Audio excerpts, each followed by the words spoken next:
Real quick, if you have a story to tell, please reach out via email at contact@campfirecultpod.com or leave me a voicemail message at 720-297-8608. Also, if you haven't done so already, please subscribe to our YouTube channel at Campfire Cult Pod for free. It'll really help us reach listeners just like you. If you want to become a Patreon cult member to get extended episodes and other full Patreon-only episodes, you can sign up at patreon.com/campfirecultpod for only $5 a month. And finally, if you don't mind, please share, rate, and review wherever possible.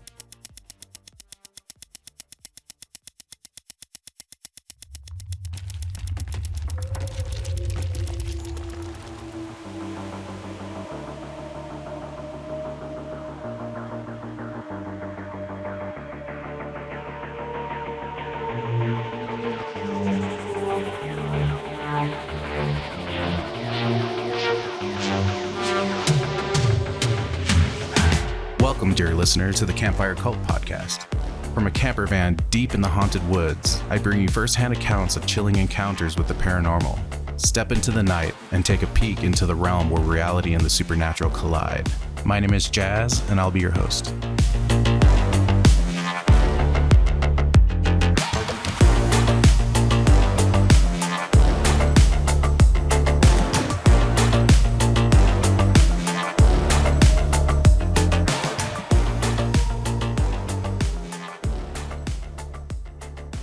Welcome back, campers. Tonight's episode isn't about something you see, it's about something you hear, and the moment you realize you shouldn't be hearing it at all. There's a particular kind of quiet you only find deep in the woods, not silence exactly, but a steady living background hum, wind in the canopy, insects, distant water, the occasional snap of a branch. When that soundscape breaks, when something cuts through it with intention, your body notices before your brain catches up. That's where tonight's stories live. We're talking about the mimic. Across these encounters, people are hiking familiar trails, sitting around campfires, stepping outside their homes at night, or lying awake listening to the forest settle. And then a voice calls out. Sometimes it sounds like a friend, sometimes a family member, sometimes a woman singing softly in the distance, or a voice calling a name it shouldn't know. In a few cases, it's close enough to feel wrong, too clear, too deliberate. In others, it's far off, drifting through the trees like it's testing how much ground it needs to cover to pull someone in. What makes these stories unsettling isn't just the sound itself, it's the way the voice behaves. The tone is often off, flat, emotionless, or oddly exaggerated, like it's performing what a human voice is supposed to sound like rather than actually being one. Sometimes the voice repeats the same phrase over and over with no variation. Sometimes it responds when no one has spoken. Sometimes it calls from a direction that makes no physical sense, too fast, too far, or moving without footsteps. And almost every witness shares the same instinctive reaction. Do not answer, do not follow, do not let it know you hear it. These encounters tonight span dense Appalachian forests, remote stretches of Pennsylvania, the deep woods of Maryland, rural Tennessee, and isolated areas of Canada. And yet the patterns line up in ways that are hard to ignore. Voices that imitate loved ones who aren't present, singing where no singer should be. Sounds that seem designed to draw someone just a little farther off the trail, just a little deeper into the dark. Witnesses mention something else far too often, a sense of being watched. The feeling that the voice isn't the source of the threat, it's the tool. That whatever is making the sound doesn't want to be seen, yet. It wants movement, curiosity, a mistake, and it wants you to come find it. Some of these stories brush up against other familiar territory in the campfire cult universe. Mentions of crawlers, pale shapes, tall figures just beyond the tree line, and others never see anything at all. And that absence somehow makes it worse. Because if nothing's there, then what's talking? There's no single explanation that neatly wraps all of this up. Folklore offers a few familiar names, psychology offers another set of answers. And then there's the uncomfortable middle ground where neither explanation fully accounts for the details, the timing, the consistency, the way people describe the sound not just as a voice, but as something wearing a voice. Tonight's episode isn't about jumping to conclusions. It's about sitting with the unease, about noticing how often people from completely different backgrounds describe the same quiet rules. Don't respond, don't investigate, don't call back, even when the voice sounds like someone you trust. Because whatever these mimics are, if they are anything at all, they seem to rely on one very human instinct, the need to answer when someone or something calls out to you. So pull your chair a little closer to the fire, let the wood stay at a safe distance, for now. And as you listen to these stories, ask yourself a simple question. If you heard a familiar voice calling to you from the trees tonight, how would you know it was really them? And would you answer back? Let's begin. First up, a remote Sierra Nevada campsite, violent wind, and familiar voices calling out from the dark. Just 2 days ago, I was camping at Leavitt Lake in California. If you're not familiar with it, it's a small lake up in the Sierra Nevadas at around 9,000 feet. It's only accessible by an unmaintained service road, so you need a high clearance 4x4 to get there.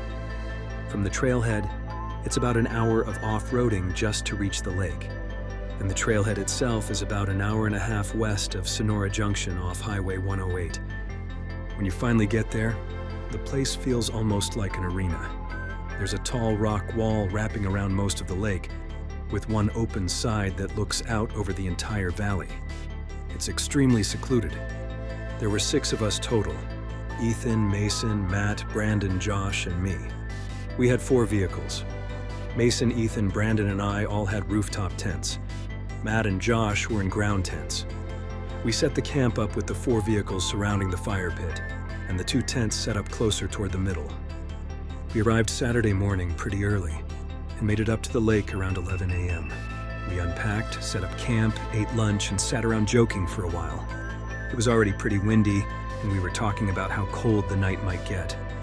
I tend to overpack, so I told Matt and Josh that I had an extra thick blanket in my tent, and that if they got cold, they could come knock, and I'd hand it over. Later that night, around 11 p.m., we put the fire out and all went to bed. Not long after we crawled into our tents, the wind really started picking up. And I mean really picking up. It honestly felt like a hurricane. I could feel my truck shaking from the gusts. Eventually, I managed to fall asleep. Sometime around 1:30 or 2 a.m., I woke up suddenly. Calvin. I heard my Calvin, friend are you Matt there? whisper my name. I'm completely certain of that. I know his voice, but something felt off. There was no flashlight, no knocking on my tent. I told myself that if it was actually him, he'd either say my name again or knock. A few minutes passed. Nothing happened except the wind slamming into my tent. I felt confused and a little uneasy, but I brushed it off and figured I had probably woken up from a dream. After a bit, I managed to fall asleep again. Around 3 a.m., I woke up once more. The wind had gotten even worse. The rain fly on my tent was slapping so hard I couldn't believe it. I lay there for about 5 minutes debating whether I should get out and remove it, when I heard my friend Ethan say my name. Calvin. It wasn't a whisper, it wasn't a yell, it was calm, casual. The exact way he'd say it if we were sitting by the fire and he wanted my attention. Just a normal Calvin. My heart dropped immediately. I don't know how to explain it, but I knew something was wrong. There was no reason for him to be calmly calling my name at 3 a.m. in that wind. I froze. About a minute later, I heard Mason's voice say, "Oh, he's got that thing on." Suddenly, my brain tried to make sense of it, the rain fly. I thought maybe they were outside dealing with theirs and noticed mine was still on. Or maybe they heard mine slapping around and were trying to figure out where the noise was coming from. Hearing Mason's voice calmed me down a bit, so I unzipped the window on my tent that faces their vehicles. It was completely dark, no one was outside. I zipped the window back up and just sat there for a few seconds, trying to process what I'd just seen. There was no way I could have heard them, but I know I did. Then my whole truck shifted violently and sudden. This wasn't the wind. The only way I can describe it is like when a raccoon jumps onto a truck bed. I have a bed cover underneath my tent, so there's about a foot of space between the bottom of the tent and the cover. It felt like something jumped onto the rear bumper, climbed under the tent, then up onto the roof of the truck, and finally onto the roof of my tent. I could actually see the fabric dip where it stood. Then a massive gust of wind hit and it was gone. I didn't sleep for the rest of the night. As soon as the sun came up, I got out and asked everyone about it. All 3 of them swore they never said my name and never spoke. Ethan said he did get out briefly during the night to remove his rainfly, but he didn't say anything. We packed up and left shortly after. Now, 2 days later, I can't stop thinking about it. I know I heard their voices, or something that sounded exactly like them. If it wasn't them, then what was it? And what would have happened if I had opened my tent, thinking it was Matt asking for that blanket? Or if I had answered Ethan when he called my name? Next up, generations in a mountain town describe something that follows from the woods, matching steps, chasing hunters, and never showing itself. This is a story, or really a series of encounters, that's been passed down through generations in the rural mountain community where I grew up. Around here, everyone knows about it. Most people have experienced it themselves. In this part of the world where my father and his family were raised, there's no shortage of ghost stories or tales of strange things roaming the hollers and deep woods. But there's one story that's always stood out to me more than the rest. I first came across it years ago on a local ghost sightings website that popped up in the early 2000s. People submitted all kinds of legends and personal experiences there, but one account stuck with me from the moment I read it. It went something like this. Whenever you're walking along a rural road in this area, you'll hear someone or something walking directly beside you, deep in the woods on the opposite side of the road. If you stop, it stops. If you keep walking, it keeps pace with you, matching your steps exactly. Many locals have experienced this, and it's incredibly eerie. From that point on, I couldn't let it go. Growing up, I'd ask around, family members, neighbors, anyone who lived in that part of the county, and almost everyone gave the same answer. They said it was the devil, or some kind of demonic presence. Some people even had their own encounters. My uncle, who used to go out late at night hunting raccoons and other small game, had an experience that shook him badly. One night, he was deep in the woods, well past midnight, with only the moonlight barely breaking through the trees. He had his hunting dogs with him, dogs that had followed him into the woods for years without hesitation. But that night, something stopped them cold. They'd been chasing something when suddenly they refused to go any farther. No matter how much my uncle urged them on, they wouldn't move. They just froze. He held his rifle and scanned the area, but he couldn't see or hear anything unusual. The dogs, though, clearly could. They began to cower, tails tucked, shaking. That's when he heard movement in the brush around him. Fast, deliberate, almost like it was circling him. He knew right then that whatever it wasn't something he wanted to confront. Alone, late at night, and deep in the woods, he decided to head back toward the house. The dogs followed close behind him. But whatever was out there followed too. It stayed just out of sight, moving through the darkness alongside him. When he picked up his pace, it did the same. When he finally broke into a run, it ran as well, chasing him and the dogs all the way to the clearing at his property line. That's where it stopped. My uncle ran inside, locked every door and window, and didn't step outside again until morning. When I asked others about it years later, the story was always the same. Even my grandmother, his sister, remembered him coming home the next day, still shaken, telling everyone what had happened. Another story came up when I asked my mother about it. She told me about a family friend who once lived alone in an old house deep in the woods. He loved the isolation, the quiet, the peace, the feeling of being cut off from the world. But according to her, things weren't as peaceful as they seemed. She remembered him coming by my grandmother's house in the mornings, sitting down for coffee, looking exhausted. He often looked like he hadn't slept in days. When my grandmother finally asked what was wrong, he told her he believed there was a demon in his house. He said it would rattle the windows, shake the house in the middle of the night, throw plates, utensils, and furniture across the room. Doors would slam open and shut on their own. It always happened late at night, and he said it never let him sleep. This went on for months. Then one night, it escalated. He said the thing began throwing glass plates at his head, like it was trying to seriously hurt him, or worse. Trapped deep in the woods with nowhere to go, he turned to prayer. Terrified, he ran out of the house and into the woods, not even knowing where he was going, just trying to find a road. After hours of running, he finally did. He followed it all the way to my grandmother's house, arriving early the next morning. He told her that as he ran through the woods, he could hear something chasing him the entire time.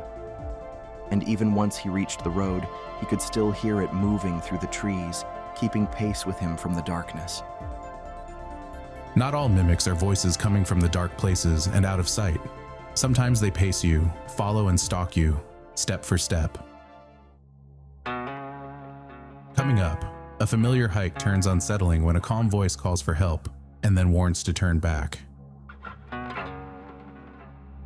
This was my third unsettling experience in the last couple of years on state game lands here in northeastern Pennsylvania.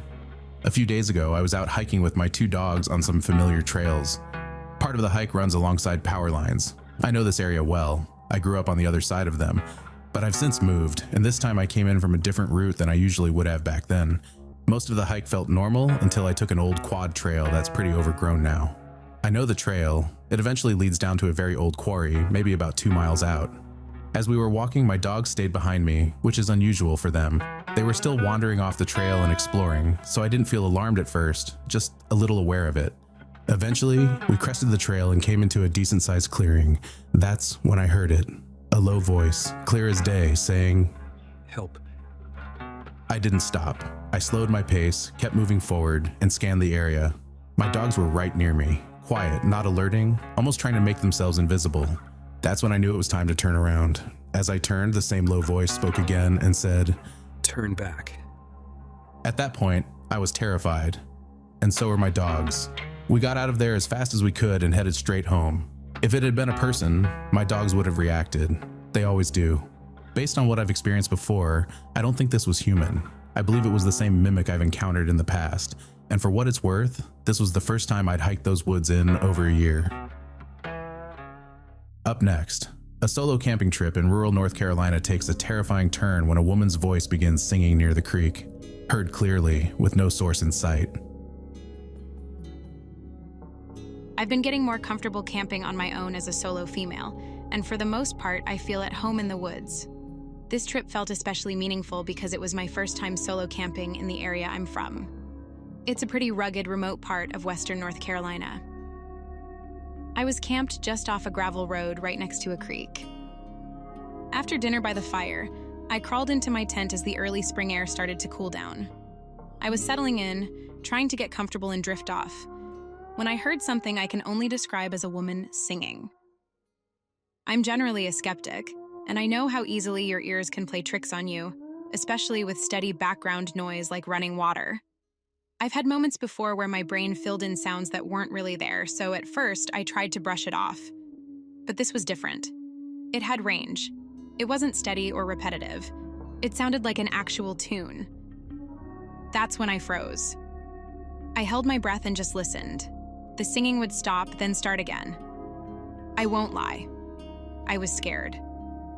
Eventually, I had to force myself to get out of the tent to pee. The moon was full, so I could see clearly. But there was nothing there. Just the creek, glowing in the moonlight, quiet and beautiful. The sound continued for a little while longer, and I didn't sleep well the rest of the night. That's really it. Nothing dramatic happened. But I know what I heard, and I don't have an explanation for it. Maybe it was something natural. Maybe not. Sometimes I wonder if it was a spirit in the river. Real quick. When I'm away from the campfire and not producing this show, I'm a brand designer and coffee roaster. Last year, I launched my own coffee brand called Outlands Coffee. If you love damn good coffee and want to support a fiercely independent small business while also supporting this podcast, head over to outlandscoffee.com and give us a shot. I roast to order, single origin perfection alongside a couple of bold, adventurous blends, crafted for those who take their coffee as seriously as their campfire stories. Here in Washington, we don't just believe in Bigfoot. We believe in great coffee too. Try it for yourself. Use code CAMPFIRE for $5 off your first order. Now, back to the show.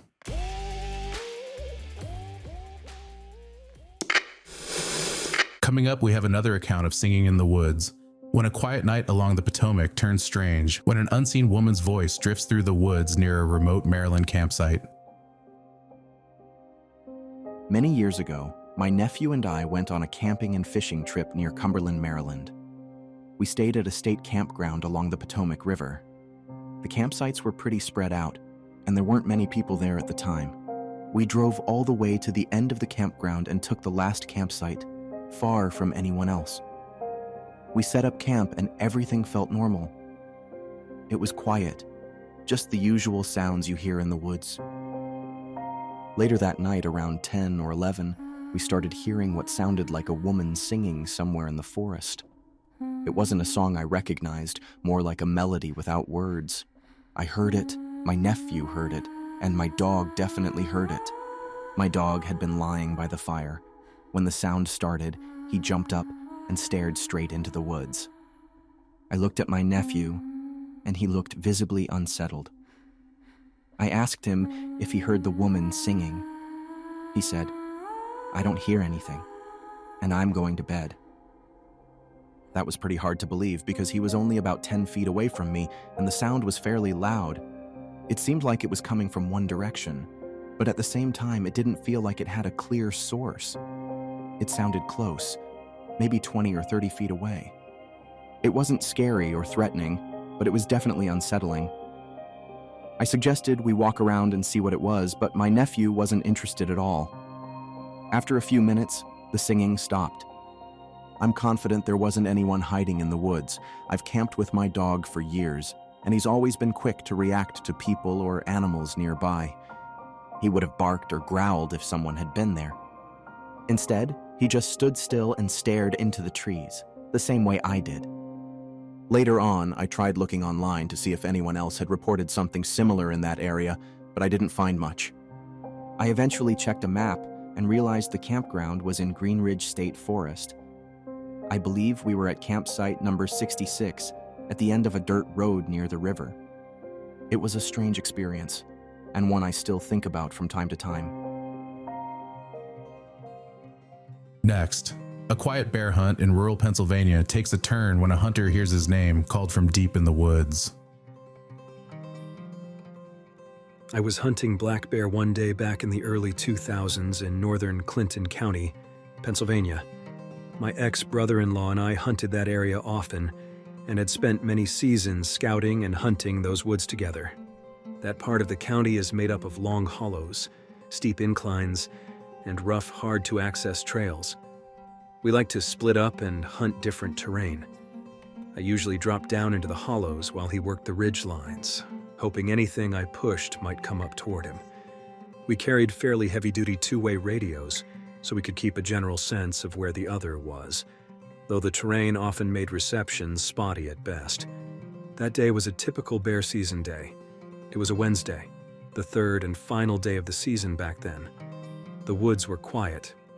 No distant whooping or yodeling from opening day camps running drives through the timber. The weather was cold, gray, and windy when we split up, and it stayed that way all day. I spent the day still hunting down a long hollow south of a small town in north-central Clinton County. The plan was to meet back up with my brother-in-law at the top of a ridge at 4 p.m., which would give us plenty of daylight to hike the few miles back to his truck together. Late in the afternoon, I found an old game trail that seemed to wind its way back up toward the ridge, where I knew he'd be waiting. Around 3:30 or so, after close to an hour of climbing, I was about 2/3 of the way up. I stopped often, scanning the slope for that jet-black shape of a roaming bear. Along the trail, I came across an old fire ring. It was crude and looked like it had only ever been used once. The rocks were covered in lichen, with just the faintest trace of black left from a long-ago fire.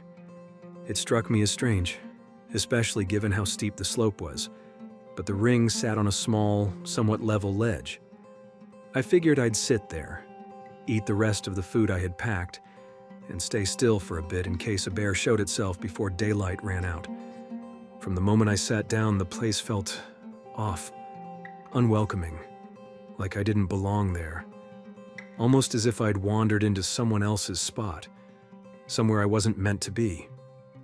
After about 20 minutes, I decided it was time to keep moving. I stood up, slung my backpack on, and reached down to pull my rifle over my left shoulder. That's when I heard my name called loudly. Alec. It didn't sound like it came from behind me or anywhere specific. It felt like it was all around me, or maybe even inside my head. Just as I started to turn, my rifle was slapped clean off my shoulder. I felt the impact. I heard something strike the wooden stock. I dropped into a crouch and barely caught the rifle before it smashed onto the rocks at my feet. I spun around, already swearing, fully expecting to see my brother-in-law messing with me. There was no one there. There was absolutely no way anyone could have rushed off without me seeing or hearing them. The woods were still, silent. I felt sick to my stomach. Chills ran through me. I muttered a few Hail Marys and hurried the rest of the way up to the ridge. When I met up with my brother-in-law, I didn't say much. We just quietly made our way back to his truck as darkness settled in. That experience has bothered me for years. I haven't been back to those particular woods since. Someday, I hope to. Coming up, a late-night walk in some West Virginia woods turns terrifying when a strange voice follows, silence sets in, and something screams from the dark. This is honestly one of the most terrifying things I've ever experienced, and even thinking about it still causes me real stress. This happened maybe 2 or 3 years ago. I've lived in southern West Virginia my entire life. The woods and mountains are everywhere, and the kind of darkness you get at night out there is something you really can't understand unless you've lived it. I was with a friend, I'll call him Mark. He was over at my house one night and we were just hanging out. It got really late, and eventually we got bored and decided to take a walk on a nearby trail to smoke a joint. The trail isn't very long, but it's surrounded by dense woods, and it's easy to feel uneasy once you're out there, especially at night. We made it about halfway down the trail, probably a 30-minute walk, when we stopped. We smoked the joint and just stood there talking. The forest felt unusually active that night. There are always sounds in the woods, but this was different. There was a lot of movement and noise for how late it was. By then, it had to be past 1 a.m. It was strange and a little unsettling, but not enough to immediately panic. Sometimes animals moving around can make things feel louder than they are. After we finished smoking, we started walking again. Almost immediately, everything went silent, completely silent. And right as that happened, we heard a voice. It didn't sound like an animal, it sounded humanoid but wrong.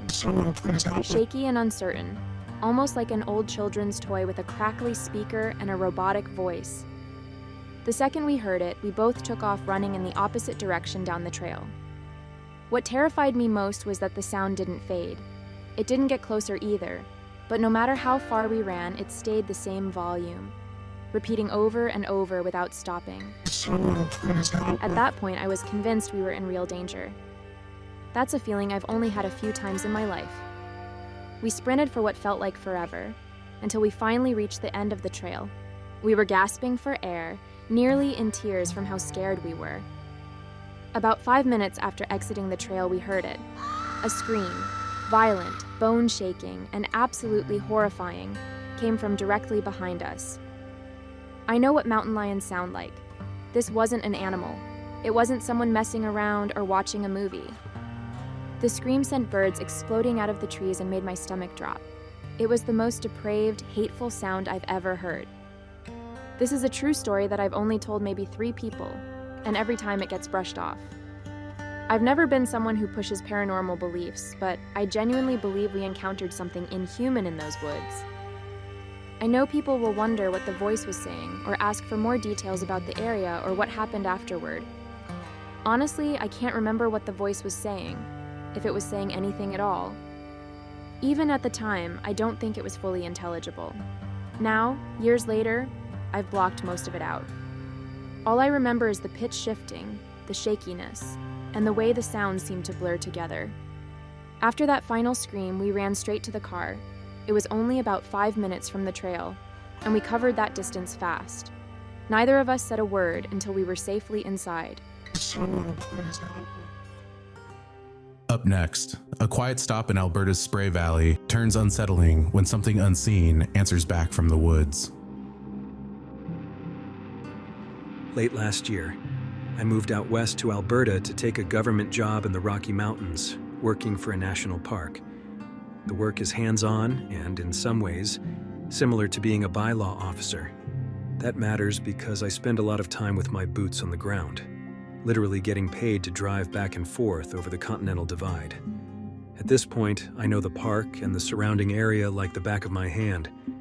I'm very familiar with the wildlife and plant life out here, comfortable in the backcountry, probably more than I ever have been, and I know what kinds of things you can reasonably expect to encounter in these forests and where.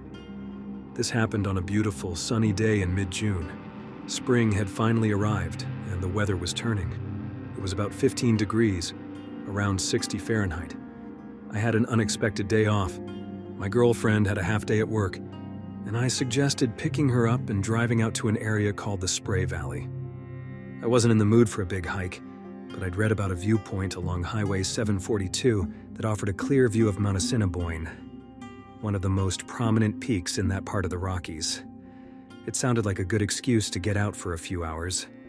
If you're already in the mountains, the easiest way into the valley is to take the 742 from Canmore, following it over Whiteman's Gap, a pass that cuts between two large peaks. As soon as we gained elevation, it was obvious that spring hadn't reached that area to the same degree. There was still snow clinging to the slopes, even though the road itself was clear. We were surprised to see mountain goats standing right on the roadside, licking salt from the gravel. That's not something you normally see at that elevation.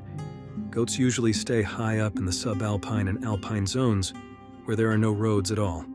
A late snowmelt can push them lower than usual, and that detail becomes important later. Calling the 742 a highway is generous. It's really just a gravel, two-lane road that snakes deep into the backcountry. The Spray Valley has a reputation for being less tourist-friendly and can be dangerous to access depending on conditions at the pass. It's far more remote than most car-accessible areas nearby, with harsher weather and fewer amenities. Because of that, it sees very little traffic. That day was no exception, especially with winter still lingering at higher elevations. As we drove farther from the busier section near the pass, we started noticing just how empty it was getting. After about an hour, we went from passing a couple of cars every 15 minutes to being completely alone on the road. The roadside parking areas were empty. When we reached the viewpoint, I pulled over and shut off the truck. What stood out immediately was the silence. Aside from birds and our own voices, there was nothing. The valley is wide and open, and the mountains sit far enough from the road that sound doesn't bounce around the way it does in narrow passes. We could see a long way down the road in both directions, and there was clearly nobody else around. Any vehicle that passed earlier would have kicked up dust from the dry valley floor, and there wasn't a trace of it. No dust clouds, no engine noise, nothing. Every sense confirmed that we were alone. Before losing cell service, I downloaded the area on Google Maps, so I pulled it up to see what was nearby. There were a couple of alpine trailheads in either direction, likely unusable due to snow, and a seasonal helipad about 2 kilometers away across a canyon. That explained the emptiness. We spent 10 or 15 minutes taking in the view, snapping a few photos, then wandered over to a pond beside the road. My girlfriend is a herbalist, and she pointed out how small and early season the plants were compared to those closer to where we live. While we were there, we noticed a small outbuilding across the pond, maybe 100 feet from the highway. Even though the Spray Valley has minimal infrastructure, there are still basic facilities at some trailheads, so we assumed it was a bathroom. Curious, we got back in the truck and drove to a nearby parking area we'd passed moments earlier. I pulled in, and once again, it was completely empty. No cars, no dust, not even disturbed gravel. I remember that clearly because I was enjoying the rare feeling of total isolation, something I don't get much of while working around tourists. We stepped out of the truck and almost immediately, I felt that familiar sense of unease. Anyone who spends time in the backcountry knows what I mean. I've talked to hunters, guides, and wardens who experience it too. Sometimes you just know when a bear is around. I don't think it's supernatural. I suspect it's something subconscious like smell or subtle environmental cues. but the feeling is unmistakable. I grabbed my bear spray from the center console and clipped it to my belt. I paused for a moment, listening. Nothing. The trailhead ahead of us was wide and grassy, more like a double-track road than a mountain trail. It was so wide that the park had placed large granite slabs at the entrance to prevent vehicles from driving down it. We stood on the slabs, reading the sign and taking a few photos. That's when we heard it. A sharp crack came from the forest to our right, about 20 to 25 feet away. The trees there were thick, mossy, and damp. Surprisingly so, given how dry the valley floor was. Visibility beyond the first few trees was almost non-existent. The sound immediately raised alarm bells. It wasn't a twig snapping. It sounded like a solid branch breaking in half, something with weight and force behind it. I stepped in front of my girlfriend and called out asking if anyone was there. No response. Assuming it was an animal, I started yelling the standard things we're taught to shout when a bear might be nearby.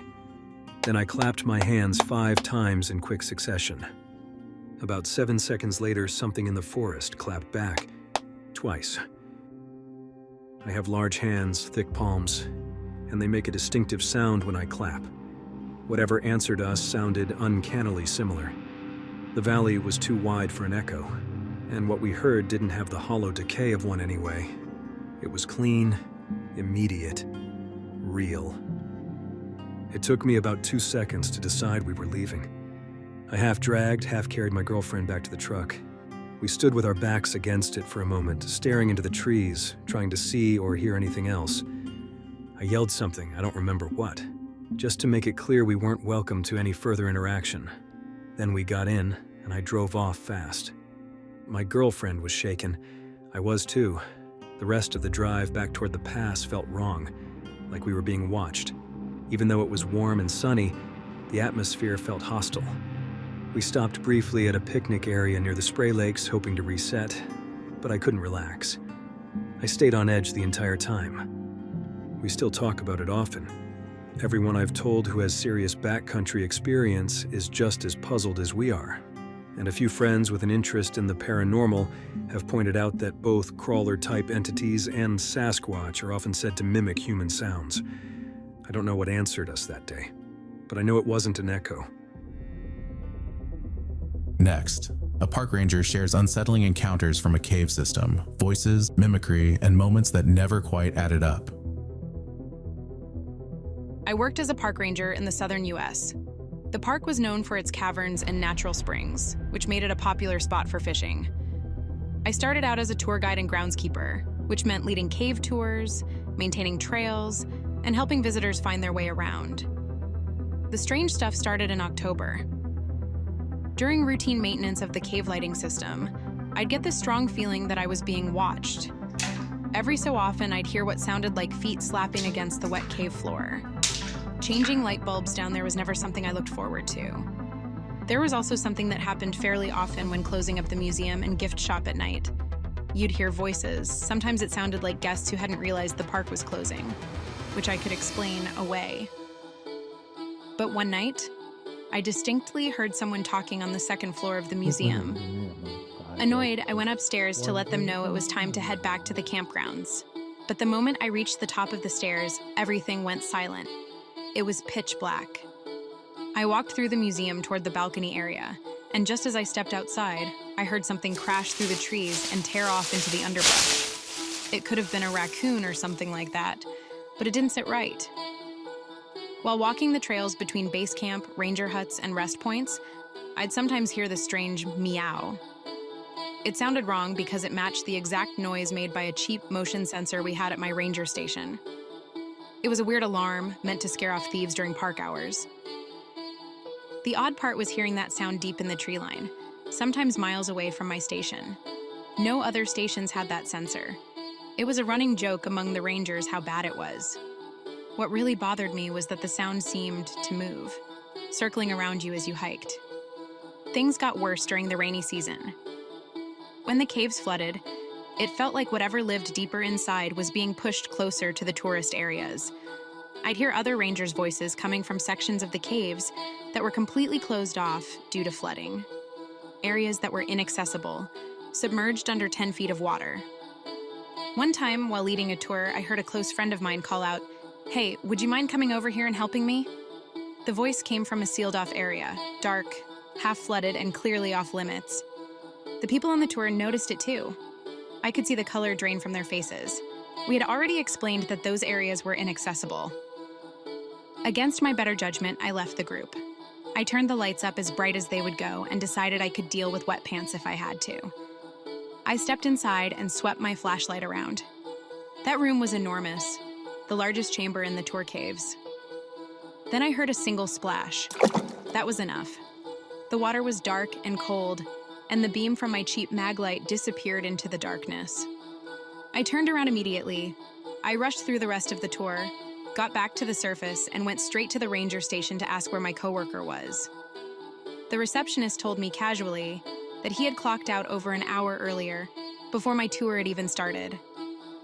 Another experience happened when I had to go into the museum's crawl space to grab more weed whacker string. It was a musty cobblestone basement beneath a massive 1800s-era building, with a dirt floor and stone columns running the length of it. I was sitting there untangling the string when I heard someone farther back do that cliché, "Psst." Without really thinking, I answered, "What do you need?" assuming it was a coworker. Come back here. That was one of the creepiest things I've ever heard. I won't say it was some vague, unexplainable feeling. It sounded wrong because it sounded like how crows mimic human speech, low, warped, and chortling. I couldn't see anything, so I grabbed the string and hurried out. As I shut and locked the crawl space door, it felt like something rushed up behind it. When I asked a senior ranger about all this, he just shrugged and said, "Don't worry about it, it happens." Around that same time, we kept finding empty baby carriages and children's clothing in trees or at the bottoms of ravines. One man claimed he saw a mermaid in one of the springs. Another cornered me and screamed that the devil lived in the caves. There were also a lot of active caves we didn't tour. One I heard about supposedly contained prehistoric crabs and microbes, something I overheard two university researchers discussing with a senior ranger. Another was a teen hangout with a massive sinkhole drop-off, rumored to hide Confederate gold, and another held pottery and arrowheads, which was fascinating from an anthropology standpoint. Looking back, those were strange years. I won't name the park, but it had a real sense of mystery to it. A few years later, half the staff was laid off for illegally selling native artifacts, so I'm glad I moved on before all that happened. I'm not trying to convince anyone of anything. I just wanted to share some strange experiences. I hope you enjoyed them. Up next, a voice calls from the woods of an Ohio farm, sometimes helpful, sometimes mocking, sometimes too familiar to ignore at night alone. I recently moved onto my grandpa's farm in southern Ohio. I grew up here, and it means a lot to finally be able to call this place home again. But since moving back, I've started noticing something that's been with me for a long time. A voice in the woods that I've been hearing since I was a kid. Across the road from the farm, there's a large stretch of woods that's been left alone for as long as I can remember. It's grown naturally, thick and wild, and I've explored it a few times in the fall when the poison ivy dies back. Even after everything I've experienced, I've never felt uneasy or unsafe around those woods. The first time I heard the voice was sometime in the summer of 2010. I was about 8 years old, though I can't remember the exact date. I was outside playing like I always did, standing on the steps that lead down to my grandparents' house when I suddenly heard screaming coming from the woods. It sounded like a teenager or young adult, and it echoed through the trees. Then I heard it clearly. "Help me. I broke my arm. Please, someone help me." The voice sounded panicked and desperate. I was scared, but my first instinct was to tell an adult. I ran downstairs to the kitchen, where my grandma was making lunch. She wasn't really paying attention to me at first, but I told her there was a person screaming in the woods, and that they said their arm was broken. Her back was turned to me, but I remember her tensing up as I spoke. She told me something like, "There's nothing in the woods," and then said I was staying inside until after lunch. I remember feeling upset and confused. My grandma was always kind and caring. If someone was hurt, she would have dropped everything to help them. Looking back now, I think she already knew about the voice and understood that it wasn't something to mess with. The second time I heard it was around 2015. In the years between, there were strange noises in the woods, but nothing that really stood out. That summer, I had just gotten a new puppy from our local shelter. His name is Kipper, and he's the best dog I could ask for. One day, I was standing on the same steps again, calling Kipper's name and listening to my own voice echo through the trees. After the echo faded, I heard a voice from the woods, this time in a mocking, almost condescending tone. Call out, "Kipper, Kipper, come here." I don't remember exactly how Kipper reacted, but I do remember that he kept his distance from the woods after that. I'll end with one of my more recent experiences, even though there have been others. A few days ago, I was walking across the barnyard toward my grandpa's garage. He was working on one of his tractors, and I was bringing him a snack. It's a short walk, but as I crossed the yard, I heard my grandma's voice coming from the corn surrounding the farm. I couldn't make out exactly what she was saying, but it was unmistakably her voice. She passed away 2 years ago, so hearing it again stopped me in my tracks. What struck me most was that it didn't come from the woods this time. It came from much closer, this time from the cornfields right near the house. I'm not afraid of the voice. If anything, I'm curious about it. Does it want something? Is it trying to get my attention? Has anyone else around here heard it too? If you've experienced something similar or have an explanation, I'd really like to hear about it. Coming up next, a woman wakes to her roommate's voice at the door. Only her roommate isn't home. It started as a completely normal day. I went to work in Knoxville, drove home afterward, and settled in for the night. My roommate works the night shift and wouldn't be home until very late. By this point, it was probably between 10:30 and 11 p.m. I crawled into bed, turned off the lights, and started to drift off. I must have been asleep for at least 30 minutes when I suddenly woke up to the sound of my roommate's voice. He was yelling for me to open the door and let him in. Still half asleep, I got out of bed and walked toward the front door. My dog, Oliver, slowly got up and followed me, wagging his tail the way he always does when he thinks my roommate is home. But as I got closer to the door, the voice started to sound quieter, like it was moving farther away. Confused and groggy, I stopped and listened. After a few seconds, the voice faded until I couldn't hear it anymore. I assumed my roommate had gone around the side of the house to try the back or downstairs door. I opened the front door and looked outside. There was nothing. No movement, no sound, and no car in the driveway. That's when the uneasiness really set in. I called my roommate, half begging him to admit he was messing with me. He wasn't. He was still at work and wouldn't be home for at least another 2 hours. At that point, my thoughts spiraled. I started convincing myself there was something wrong with the house. Ghosts, or something I didn't understand.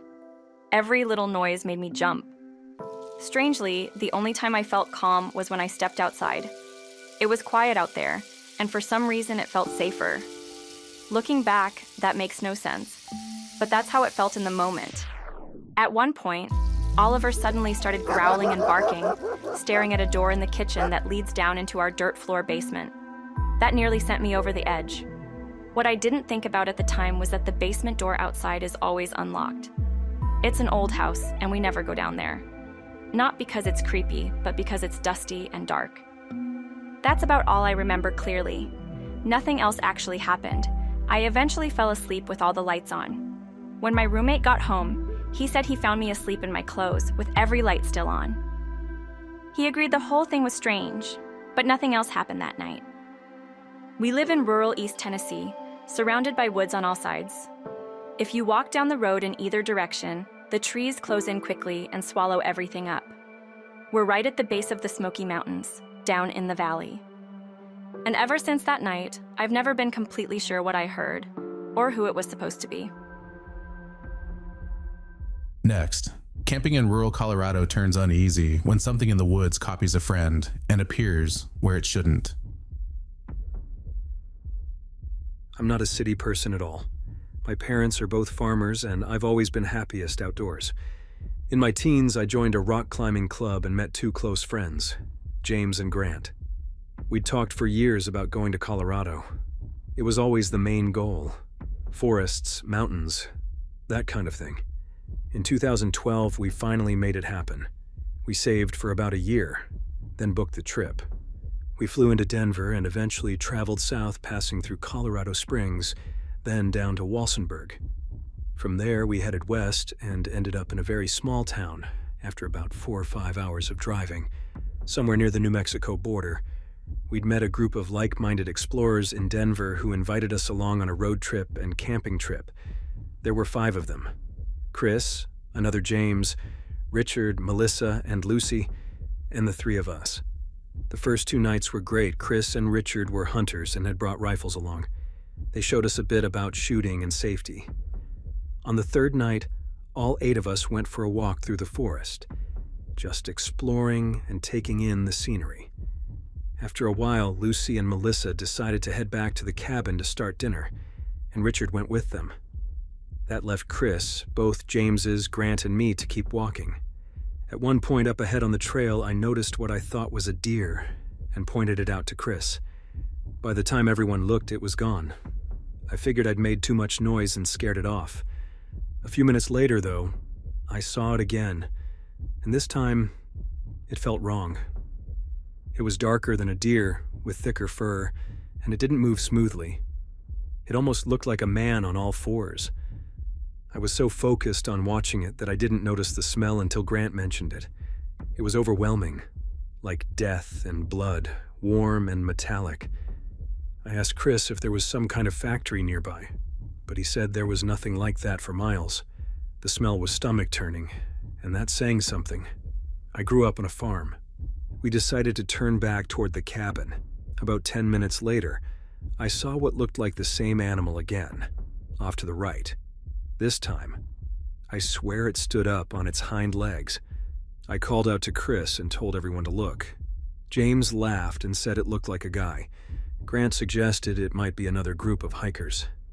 I insisted it was the same thing I'd seen earlier and that it had stood up. But they all looked at me like I was losing it. From where we stood, it just looked like a person facing away from us. Chris called out to it. No response.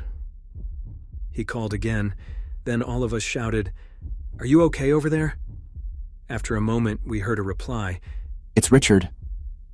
We all froze. Richard was supposed to be back at the cabin with the girls. The voice spoke again. It's Richard.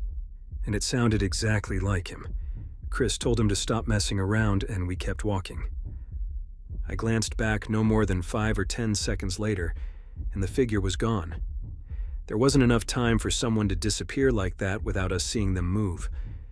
When we got back to the cabin, Lucy and Melissa were cooking dinner, and Richard was sitting with them. Chris told Richard not to leave the girls alone again, especially with wildlife around. Richard looked confused and said he'd been there the entire time. The girls backed him up. We laughed it off and told him we'd seen him in the woods and heard him answer us. He didn't laugh. He just looked at us and said, completely straight-faced, that he'd never left the cabin. Eventually, we shrugged it off and assumed they were all in on some joke. That night, around 3 a.m., I woke up feeling extremely thirsty, and that same smell was back. Honestly, it's probably what woke me up. I went into the kitchen to get some water and heard rustling outside. It didn't sound like footsteps. It sounded like something crawling. I turned on the outside light, which barely helped, but about 20 meters away at the edge of the forest, I saw a figure. It was dark, motionless, and facing away from the cabin. Just a black silhouette, exactly like before. I panicked and went back to wake the others. They were groggy and annoyed at first, but when I showed them what I was seeing, they snapped awake. James opened the cabin door so we could get a better look. We all stood there together. Chris shined a large mag light straight at the figure. It didn't move. Grant shouted, "Hey, you!" which made us laugh nervously. But still, nothing happened. We decided to go back inside. As we turned away, we heard it again. It's Richard. Everyone looked at each other, then we looked at Richard, who hadn't said a word. He was as shaken as the rest of us. The voice was his, no doubt about it, but he hadn't spoken. We stayed awake until sunrise, checking outside constantly. Chris and Richard kept their rifles with them the entire time. As soon as it was light out, we grabbed the girls and left as fast as we could. I know there isn't some big ending to this, but I wanted to share what happened. I hope it makes sense. I used to live in Boulder, Colorado, and would do a lot of winter camping in southern Colorado around where I think this occurred. It's an area known as the Canyonlands, or Colorado Plateau. It's a high desert that feels and looks very much like the desert regions where skinwalker lore is prevalent. Do you think that's what this was? Let me know in the comments.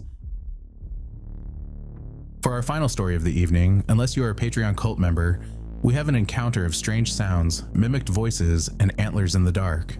One family's quiet life in West Virginia turns into a long, uneasy experience. For the past few months, it's felt like something has been hanging around my house, almost like it's watching or stalking the place.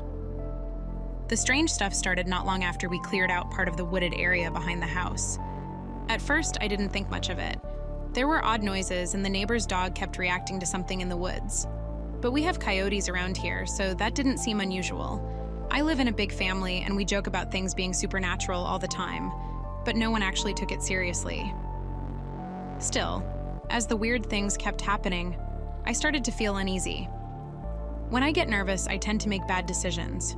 And that's exactly what happened the night I smelled something like a rotting corpse coming from the woods. It was around 10 p.m. when I decided to go check it out.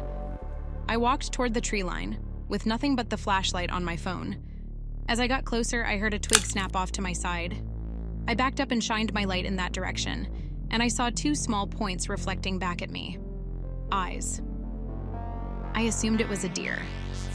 The eyes were too high off the ground to be one of our cats or the dog.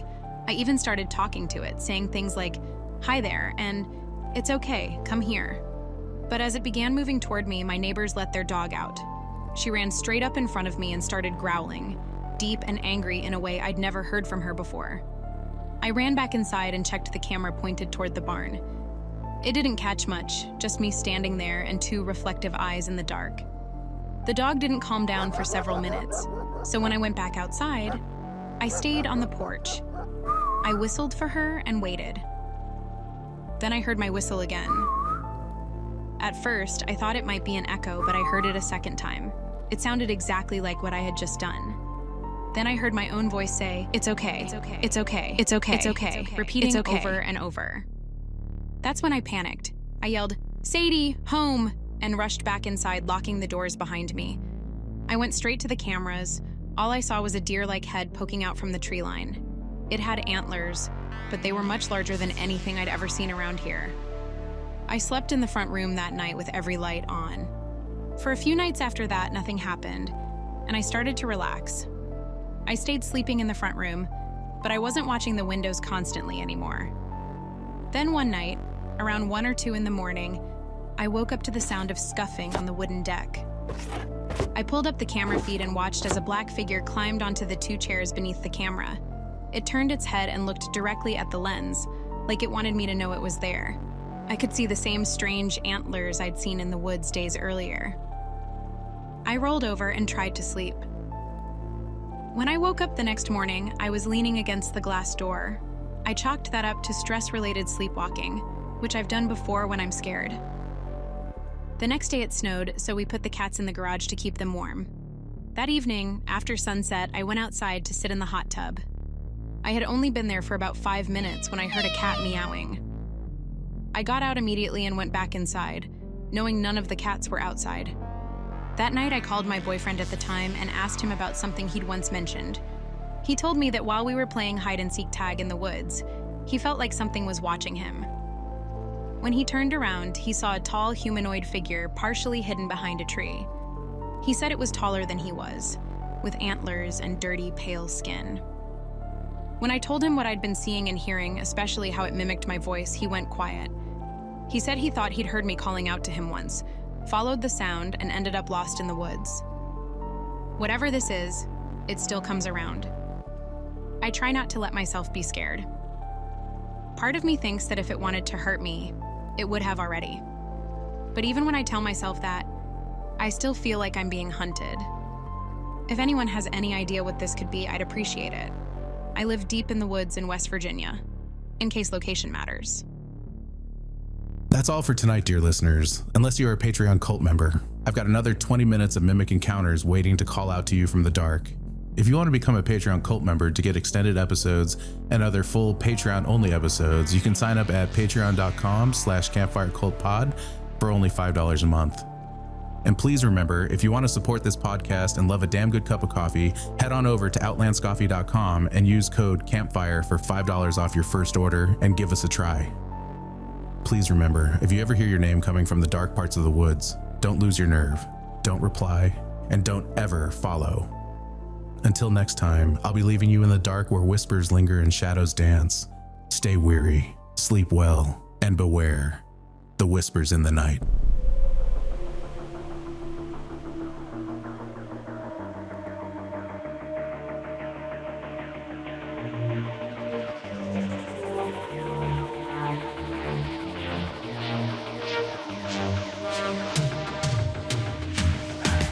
If you have a story to tell, please reach out via email at contact@campfirecultpod.com or leave me a voicemail message at 720-297-8608.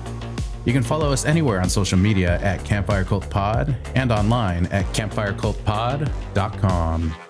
And finally, if you don't mind, please rate and review wherever possible.